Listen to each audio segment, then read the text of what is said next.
नमस्कार. तुम्हा सर्वांचं अगदी मनापासून स्वागत आपल्या या ऑनलाईन प्लॅटफॉर्मवर.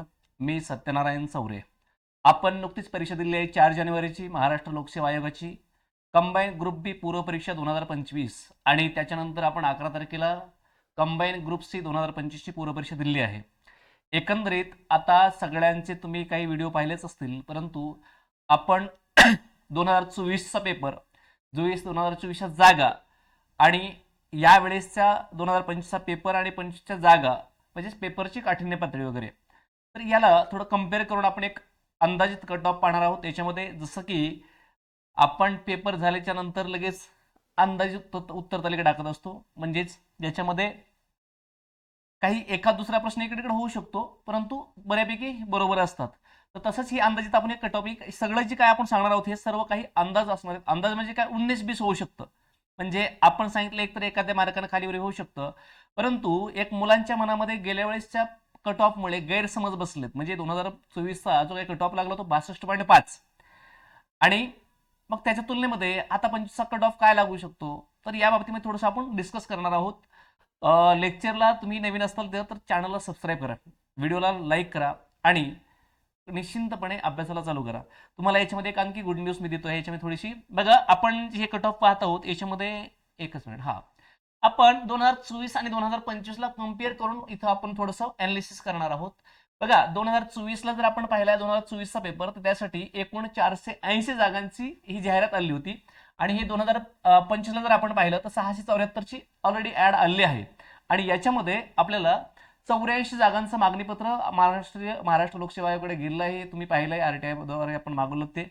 म्हणजेच एकूण जर ह्या पहिल्या जागा आपण तर किती व्हायला, 8, 15, 5, 1 आणि 7, 758 आणि इथं होत्या किती, 480. जवळपास दीड पटीपेक्षाही जास्त जागा इथं आहेत. म्हणजेच आणि याच्यामध्ये एक शक्यता आहे, ते कन्फर्म नाही की 110 जागा एसटीआयच्या वाढणार आहेत वगैरे वगैरे. अजून त्याची खात्रीशीर माहिती माझी कन्फर्म तिथं, जसं की सब रजिस्ट्रारचं मागणीपत्र गेलंय तसं याचं मागणीपत्र गेल्याचा प्रूफ नाही. त्यामुळं ते ते बात जे हवेतलं सवेत सोडून द्यात. हे वास्तव जे आहे त्याच्यावरून बघूया आपण. आपल्याला 758 जागा आणि 480 जागा तुलनात्मक फरक आपला थोडासा पाहायचा आहे.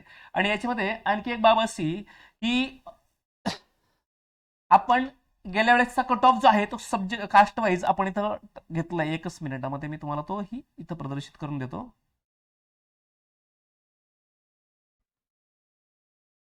येस, चला.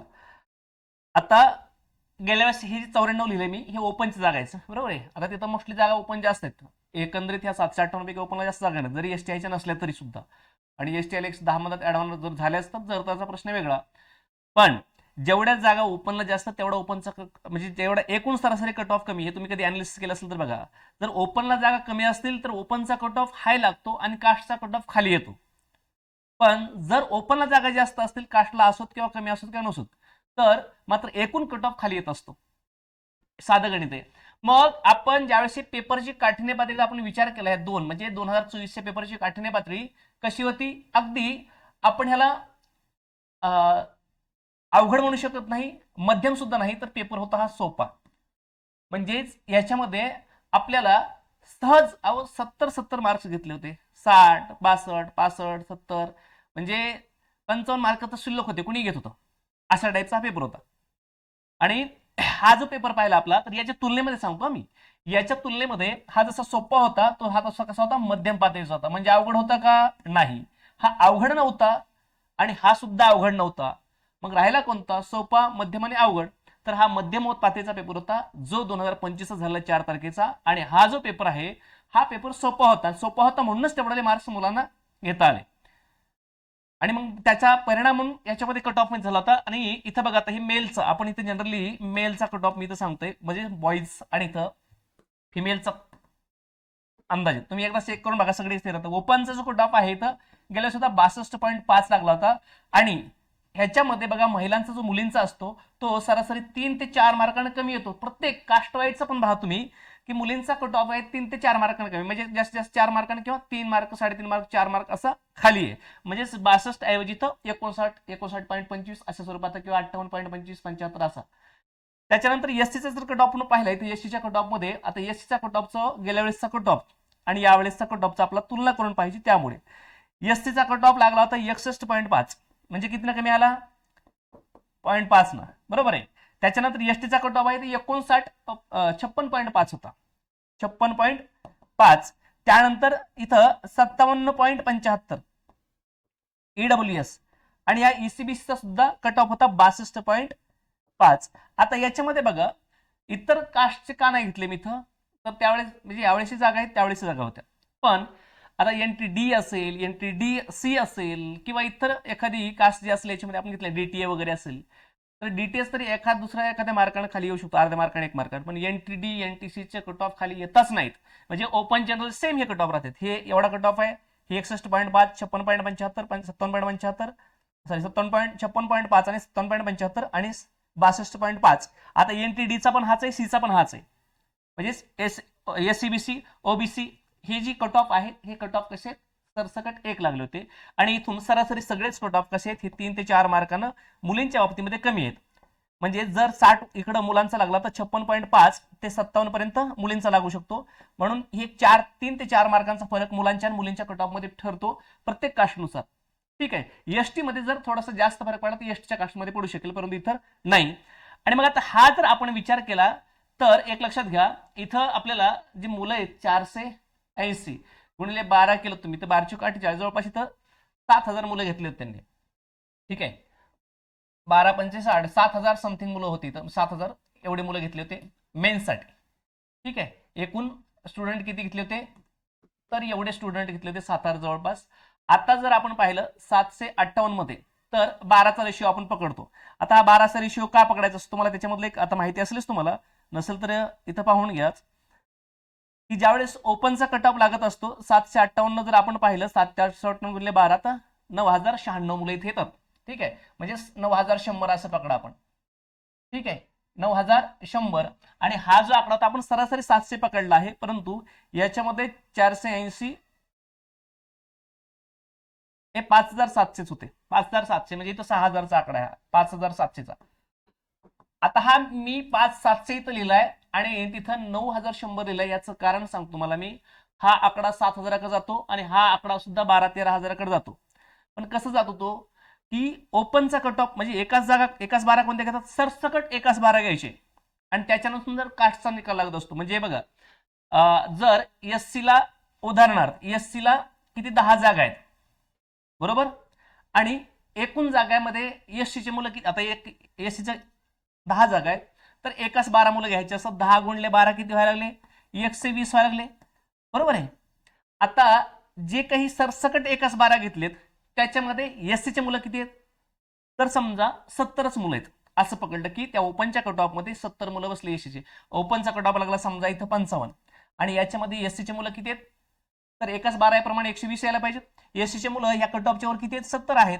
तर ह्याच्यातली 50 मुलं अजून त्यांना घ्यावी लागतात खालून, कारण कास्ट वाईज एकाच 12 झालं पाहिजे, प्रत्येक कास्ट वाईज एकाच 12 झालं पाहिजे.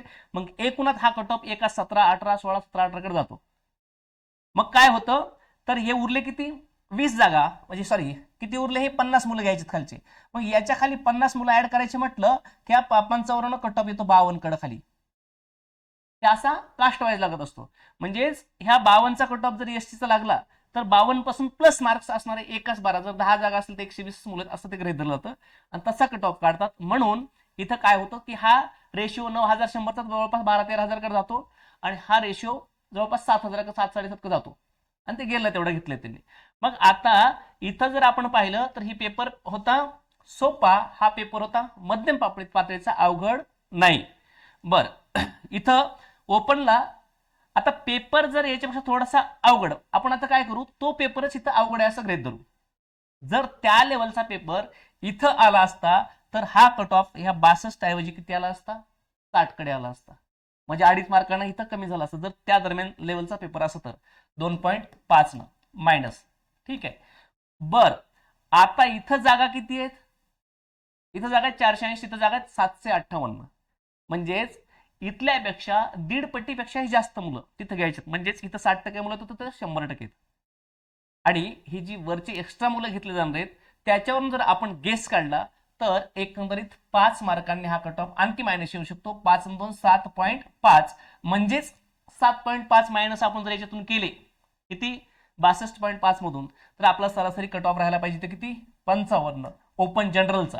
तर इथं मी तुम्हाला काय सांगू शकतो, तर -2 किंवा +2, +2 नाही +1च, म्हणजेच हा कट ऑफ 53, 53.5, 54, 55 इथं कुठेतरी राहील. म्हणजेच हा कट ऑफ जो आहे हा कट ऑफ आपण आज सरासरी पकडूयात की 53 ते 55च्या दरम्यान राहील. कोणी जर म्हटलं 56 जातोय तर शक्य नाही, 56च्या पुढे पॉईंट मध्ये पण जात नाही, लक्षात ठेवा. आत्ताच सांगतो, हवेत गोळा नाही मारत. 12 वर्ष झालं या क्षेत्रातचे आणि pre mains interview pre mains केले, सगळं बऱ्यापैकी केलंच आहे, त्यामुळं अनुभव नाही असं नाही. बरं, इथं जर हा कट ऑफ लागत असेल एवढा, तर आपण आता एससी ला आलोत का. इथं बघा, इथं काय फरक दिसतो मला, 1 मार्काचा. इथं एका दुसऱ्या मार्काचा पडू शकतो. जर मग इथं एससीचा कट ऑफ कुठपर्यंत जाऊ शकतो, हे 50 ते 52च्या दरम्यान एससीचा. इथं एसटीचा गेलो आपण तर तिथं किती होता गेला अशी 56, तर इथं हा कट ऑफ एसटीचा येऊ शकतो 47 ते 50 पर्यंत. आपण ईडब्ल्यूएस ला गेलो, ईडब्ल्यूएस चा कट ऑफ सेम किती होता 57.75 करा बाहेर. तर आपण इथं 50 ते 52, 51च्या मध्ये हा कट ऑफ फिरू शकतो, किती 49 ते 51 मध्ये. आणि आपण एससी20 ला गेलो तर सेम कट ऑफ राहील, किती एकंदरीत 52 ते 54 मध्ये, म्हणजेच ओपनच्या जवळपास. एनटी डी एनटीसी चे कट ऑफ 53 ते 55 म्हणजे याच कट ऑफ नुसार राहतील. आणि याच्यामध्ये आपण जर मुलींचा कट ऑफचं मायनस केलं तर बघा 3 किंवा 3 ते 4 मार्क्स कमी करायचे, म्हणजे 53 ते 55 याच्या आधी किती होऊ शकतो 3 न कमी आला आपण. म्हणजेच हा कट ऑफ जो आहे तो 50 ते 52च्या दरम्यान मुलींचा राहू शकतो इथं. म्हणजे 50 49 ते 51 असं म्हणलं तरी चालेल. म्हणजे इथं 3 ते 4 मार्कांना कमी पकडायच्या पेक्षा ओपन पेक्षा कमी किती 3 ते 4 मार्कांनी. सेम इथं तसंच पकडा, 3 ते 4 मार्कांनी कमी, 3 ते 4 मार्कांनी कमी. कारण तुम्ही जर पूर्वीचा पेपरचं अनालिसिस केलं म्हणजे पाठीमागच्या कट ऑफचं, तर पाठीमागचा कट ऑफ जो आहे तो बरोबर इतका 62 ऐवजी 59 लागलाय, इथं 61 ऐवजी 58 57 कुठं लागलाय, इथं 56 ऐवजी 53 54 लागलाय, इथं 57 75 ऐवजी 55 54 असं लागलाय. म्हणजेच हे मुलींचे कट ऑफ कॅटेगरीनुसार, कॅटेगरीचा जो कट ऑफ आहे मुलांचा त्याच्या तुलनेत 3 3.5 3.25 4 मार्कांनी कमी लागलाय, जास्त नाही. म्हणजे 3 पेक्षा कमी बी नाही आणि 4 पेक्षा जास्त बी नाही फरक. म्हणजेच 60 लागला मुलांचा तर 57 56 असा मुलींचा आहे. त्यामुळं आपण हे 2025चं कट ऑफ आहे 758 जागा पकडून, 758 जागा पकडून आपला हा कट ऑफ माझ्या माहितीचं किती लागू शकतो 53 ते 55 पर्यंत. अजून सांगतो 53 ते 55च्या दरम्यान लागू शकतो. 52+ मार्क्स असणाऱ्या मुलांनी तयारी कुणी करावी, तर ज्याला ओपन, ठीक आहे, म्हणजे मेलचं सांगतोय मुलांचं, मुले ठीक आहे ओपन असतील, एससी असेल ओपन, एनटी वाले असतील एनटी, सी किंवा डी वाले ईडब्ल्यूएस, त्यानंतर ओबीसी, पूर्वच्या बाबतीमध्ये जास्त नाही फरक पडत. पुन्हा एससीबीसी या मुलांना जर 52+ मार्क्स येत असतील, 52 किंवा 52+, तर त्यांनी तयारी करायला काही हरकत नाही, मुख्य परीक्षेची तयारी करू शकतात. सोबत या मुलींच्या असतील, मुली त्यांना जर 48+ मार्क्स येत असतील, 48+ मार्क्स येत असतील मुलींना, तर त्यांनी तयारी करायला काही हरकत नाही मुख्य परीक्षेची. बाऊ झालाय गेल्या वेळेसच्या कट ऑफमुळं, ते कट ऑफ वाढण्याची कारण असंख्य होती. यावेळेसचा कट ऑफ तेवढा वाढणार नाही. यासाठी बरेचसे पैलू, त्यासाठी बऱ्याचशा गोष्टी त्याच्या मागे असणाऱ्या ज्या आपण इथे विश्लेषित केल्या, आणि त्यामुळे तुम्ही तयारीला लागू शकता. ही गेल्या वेळेसचा रेकॉर्ड आहे, हे यावेळेसचं असं राहील. त्याचं कारण आहे पेपरची पातळी आणि दुसरी गोष्ट जागांचा फरक. यामुळे हा कट ऑफ मध्ये अशा दरम्यान बदल राहील, एक 52 ते 55 म्हणजे 53 ते 55 दरम्यान. आणि जे मुलं आहेत ज्यांना वाटतं की ठीक आहे, मग आपल्याकडे काही बरेचसे मुलं असतात की परीक्षेला मग आता तयारी करायची का नको, पैसे भरायचे का, तयारी म्हणजे क्लास लावायचे का नको लावायचे का. मी जे शिकवतो मराठी हा विषय आपल्या, कारण लॉ विषय माझा आहे तो लॉ विषय इथं नाही आपल्याकडे डिपार्टमेंट आपल्या सध्या आलेला अजून. तर ही जी मुलं आहेत आपले जे मेन्सची तयारी करणार आहेत, ग्रुप बी ची आणि ग्रुप सी ची सुद्धा, सीचा कट ऑफ अजून खाली राहणार, सीचाही आपण एक व्हिडिओ घेऊ. तर ही बॅच मी लॉन्च केलेली आहे. लॉन्च केलेली म्हणजे ही 22 जानेवारीपासून याचे लेक्चर चालू होतील बॅचमध्ये. ही बॅच ॲपमध्ये ऑलरेडी आता मी चालू करून ठेवली. याच्यामध्ये तुम्हाला ही बॅचची फीस आहे 3,000 रुपये, तर ही आपण घेतली नाही. हे बघा, हे 14 जानेवारी म्हणजे मकर संक्रांती आज आणि उद्या ह्या 2 दिवसासाठी, म्हणजे 15 जानेवारी संध्याकाळी 11-12 वाजेपर्यंत म्हणजे 11:59 पर्यंत आपण फक्त 1 रुपयामध्ये बॅच ठेवली आहे. आणि संपूर्ण बॅच लाईव्ह स्वरूपात दररोज 1 तास लेक्चर तुमच्या परीक्षेच्या आधी 15 दिवसांनी पूर्ण होईल. आणि परीक्षेच्या मधल्या 15 दिवसामध्ये याचं रिव्हिजन, याचे PYQ आणि एकंदरीत टेस्ट सिरीज हे आपण सर्व याच्यामध्ये घेणार आहोत. जसं की आपण 5,000 रुपये फीस भरून क्लास करतोय त्या पद्धतीनं ही बॅच परिपूर्ण घेतली जाणार आहे. आणि हे आले लहर केला कहर या याच्यातला हा भाग आहे, त्यामुळे ही बॅच मी आलंय म्हणून लॉन्च करून टाकली आहे. तर ही बॅच आपण 22 जानेवारीपासून चालू करणार आहोत. नाम मात्र फक्त 1 रुपया फीस आहे. 1 रुपया फीस मध्येच हे ठेवले, त्याच्यामुळे तुम्ही ते घेऊ शकतात. 1 रुपयामध्ये काही नाही. ह्या बॅचमध्ये काय मिळणार आहे हे तुम्ही याच्यात सगळं टाकले. त्यासोबतच ही बॅच कशासाठी आहे तेही इथं आपण टाकले. आता मराठी व्याकरण म्हटलं की महाराष्ट्र शासनाच्या प्रत्येक परीक्षालयाच्यामध्ये महाराष्ट्र शासनाच्या सर्व परीक्षांना मराठी व्याकरण 25% वेटेज आहे. त्यामुळं तुम्हाला कुठलीही परीक्षा दिली तुम्ही इथून पुढची तर त्याचा मराठी व्याकरणचा विषय आहेच. बरं, याच्यामध्ये आपण सगळ्या नोट्स सुद्धा देणार आहोत. नोट्स म्हणजे तुम्हाला पुस्तक जरी घ्यायचं म्हटलं तर 300-400 रुपये लागत असतील तर त्याचे नोट्स सगळे आपण इथं देणार आहोत त्याच्यामध्ये. आणि इथं माझा अनुभव टाकला की मी काय दिवे लावलेत आतापर्यंत, म्हणजे बाबा मी काय केले, माझे शिक्षण काय, मी याच्यापर्यंत यातला अनुभव काय आहे मला, हे सगळं दिले इथं तुम्हाला दिसतंय. आणि ही टेलिग्रामला सुद्धा आपण ह्याची ऍड टाकून दिली आहे. करून दे, काय हरकत नाही, समाजसेवा चल जा तिकडे. ठीक आहे. तर अशा प्रकारे या कट ऑफच्या अंदाजानुसार तुम्ही काय करा, तयारी लागा, जास्त कट ऑफ वाढणार नाही. ठीक आहे. तर भेटू आपण नेक्स्ट लेक्चरमध्ये.